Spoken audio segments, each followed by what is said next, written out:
life. So this week I said I would go back to, my roots and looking at different diseases and disabilities and giving people, basic info. And it's very basic information, guys. And I am not a substitute for the specialist in that area. But I remember what it was like to get a diagnosis and just get a diagnosis and then no further information or know where to go for help. So that's why I do these. It's a kind of a way of, it's a stepping stone to get you more knowledge or get you a little bit of knowledge and then give you links to support groups in the blog that you can go and get help from. So good morning. My name is Deborah Byrne, and I'm from Deborah Byrne Psychology Services, known across social media as DBpsychology, and the link is up on my website. I will put a link in the description for this blog. It does have links out to various organisations around the world that help people with Parkinson's, because that's what I'm going to be talking about this morning. So as I said, it's really only going to be a small amount of information.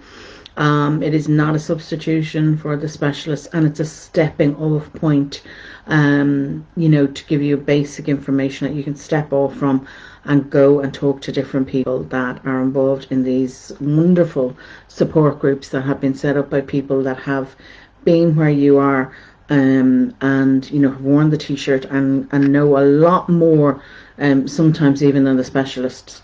They're a brilliant organisation. So the Parkinsons organisation in Ireland, the UK, and I've given a few more different countries at the end of the blog. So even if you just want to head over to the blog at www.deborahbyrnepsychologyservices.com and just pop right to the end, you'll find links there to those organisations. Really, for me, when I got a diagnosis, that was the best place to go, was going to talk to other people. In this case it was parents for a disability, and they had a wealth of knowledge that I needed and I used. I was very grateful for. So you've got to think these groups are there, and they are really good. So what is Parkinson's? So just quick few points this morning on Parkinson's and what it is. So it's a progressive neurological disorder. That just means it progresses. An awful lot of the times it progresses slowly, and they have got good meds and good specialists in a multi-teams that can help you now slow down the disease, help with the symptoms, and can really help you live a more fulfilled life, help your loved one, if it is a loved one, live a more fulfilled life. It has 5 stages that they know of currently. So I've listed those out in the blog in a little bit more detail. I've also listed out, in a little bit more detail what about the neurological condition, what it is, and that I've listed that out a bit more. It is, we know, the second most common condition that is diagnosed after Alzheimer's.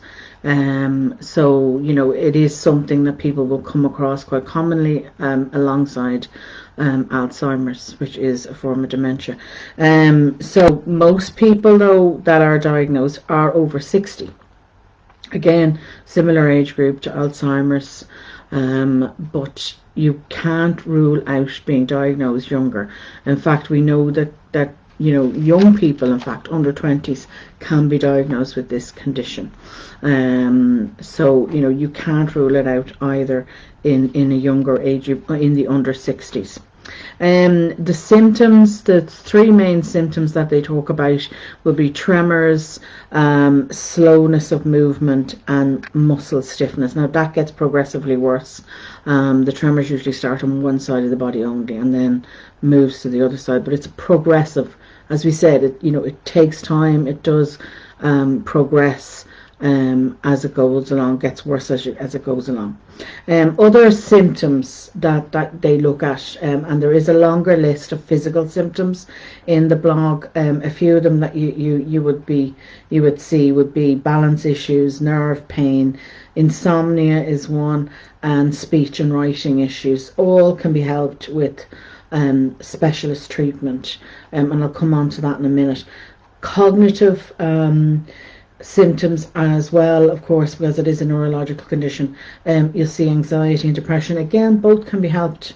This is where somebody like me comes into play. Memory problems and dementia can also come in there.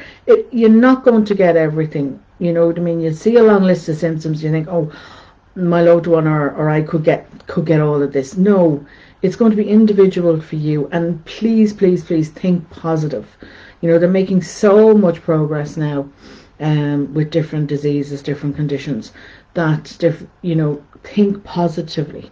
Always think, how can I help myself? How can I help my loved one? What can we do together with the team of specialists? And it is a team that you'll be working with, that we can help slow this down, and we can live as long as possible and live as healthy as possible, because well-being, your own well-being and your own health is going to come into this, how you treat yourself. The cause is as yet unknown, but several factors are thought to play into it.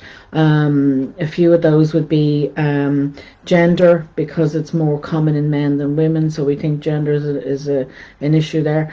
Genes, genetics, in other words, and environmental trigger sometimes.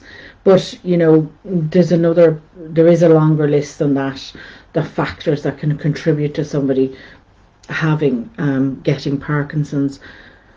Again, though, as I said, the cause is unknown. Complications can arise. So help and support is really important to get in place. Getting a diagnosis is really important. Don't put it off. The earlier you get the diagnosis, the earlier you get something checked out, the earlier you can get help, you can get support, and therefore start to slow down the disease. And this is what's important, just getting that help in place as quick as possible. It can be difficult, I understand, and and as I've said to you, I've been there. It's a really big shock when you get a diagnosis, you need help to talk that through. And even if it is your loved one that has been diagnosed, it can be a big shock for you. You coming to terms with it can be, quite a shock. So you might need counselling. In fact, they recommend counselling as one of the supports. As I said, support will come from a multi-team. So you're going to have your specialist, and they're going to talk about, different things that you can do, even for yourself, but things that they will do for you. So the specialist and medication, we'll talk about medication that you can use, but then they'll hook in with your GP. Your GP will be a support more so on a day-to-day basis. Counselling, again, somebody like me can support you, particularly for the cognitive stuff, like we talked about anxiety and depression here. So we want to handle those, deal with those. So that counselling would be part of that. Also, counselling would be part of if you are a loved one or a partner of somebody and you're trying to support them, you're going to need that help as well. You're going to need to talk it through with somebody like me. Other supports then would be occupational health, occupational therapy, speech and language therapy, very important. Both of those are going to be huge support to you. The thing you got to remember is, as I said, you've got to be positive. You've got to think positive, okay? We can slow this down. We can get the help. We can get the support. Therefore, we can live as independently as possible for as long as possible. The other thing you've got to remember too is you're in charge. If you're the person with the diagnosis, you're in charge. All these people, all these teams, they work for you. Okay, you're the one in charge. So they shouldn't be leaving you hanging high and dry. You should be getting the information from them. Now, yes, specialists are very, very busy people, but they usually have liaison nurses in the team, and they will have a wealth of knowledge, and they will be able to talk to you, or they'll be able to go to the specialist and say, hey, you didn't explain this properly. Can you come back and explain this? You'll hear an awful lot of technical jargon, and that can be overwhelming. So make sure you're linking in with the liaison nurses. You make sure you're linking in with the support groups so that you understand what is being said to you. Go with a list of questions Never turn up to an appointment with a specialist or any of the other members of your multidisciplinary team without your list of questions and without somebody coming with you, who maybe, if you get a shock, can ask the questions for you, and write down the answers for you. So remember, you're always in charge. And also remember too, you can help yourself as well. So if you do need counselling, reach out to get counselling. Talk it through with somebody. It doesn't have to be me, it can be with somebody else locally to you, but reach out and talk it through. Talk through with support groups. In these national organisations, they generally have support groups. Talk to somebody. Talk it through with somebody. That's very, very important. And remember that if you are a loved one of somebody who has received a diagnosis, it's very important that you do some self-care and you do some self-help too, and you talk it through, because times can get tough. And you need that help and support, and that what you're entitled to. Finances might take a hit. There's different aspects of your life that's going to be impacted when you get a diagnosis. So reaching out and talking that through and making sure that it's not just the medical side that's getting taken care of, but also your mental health and your finances too. Something as simple as finances can put a huge stress and strain on somebody's life.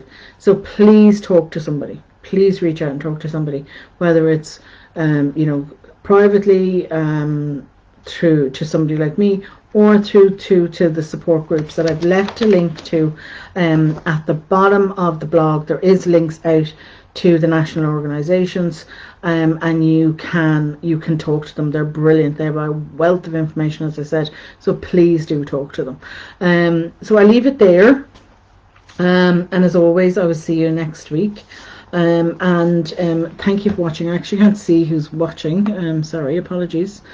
Deirdre. Hello, Deirdre. Yeah, Facebook wasn't telling me there who was on watching live. I couldn't see the people that were watching live. Deirdre said good morning, so now I know it's her. So I'll leave it there. As always, thank you to everybody who watches in replay, because I know there's an awful lot of people watch these in replay and on YouTube, and I will see you all again next Saturday morning. Stay safe, mind your mental health, and if you need extra support, don't forget my women's group, my mum's group. Do come and join us if you need that extra support, and I'll see you next week.